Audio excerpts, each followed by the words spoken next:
Kawere gi magodhi county manoma Migori kama riwruok ma jopur niang' dwaro mondo piny owacho omigi omenda ma pidho gi rito niang' mabiro konyo siro kembe mag sukari e pacho ka. Jakom margi Ezra Okoth wacho ni piny Kenya pod nigi kwan mar piny mar niang' ka nitie dwaro mar keto maine bedo kod niang' moromo ni kembe marego sukari e pacho ka.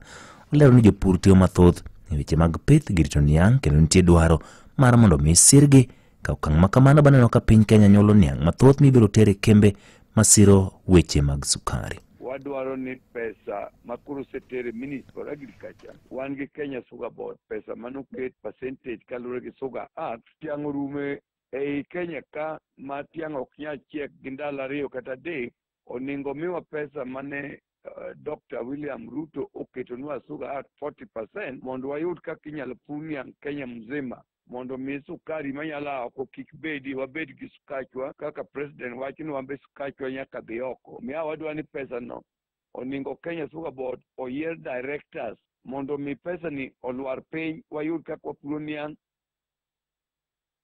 Okwayo piny owacho mondo miyone ni ochulo jopur niang' gope duto magin go mag jopur niang' ka gisiro joket mwandu mokawo kembe kendo gijiwogi mondo mi gitim chudo mapiyo kaka nyalore. Gope mag jopur manyicha pok ochul wadwa ni ochulgi mondo joma biro kembe manyien gichak chulo ji ndalo 7 kobet niang' kendo sani wadwaro ken pricing madhi bedo wadwaro mondo chulo by product mane Sugar Act ma president okonywago. By product no otingo pesa jopur mang'eny sani en 5,500 amedo gi by product machalo molasses, bagasse, ethanol gi it niang' mano unyalo yudo pesa malong'o. Omiyo tan wadwa ni pesa no dhi malo mondo ber mar pur niang' e Kenya ka obedi.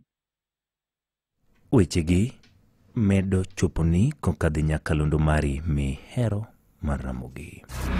Imedo winjo weche manyien gi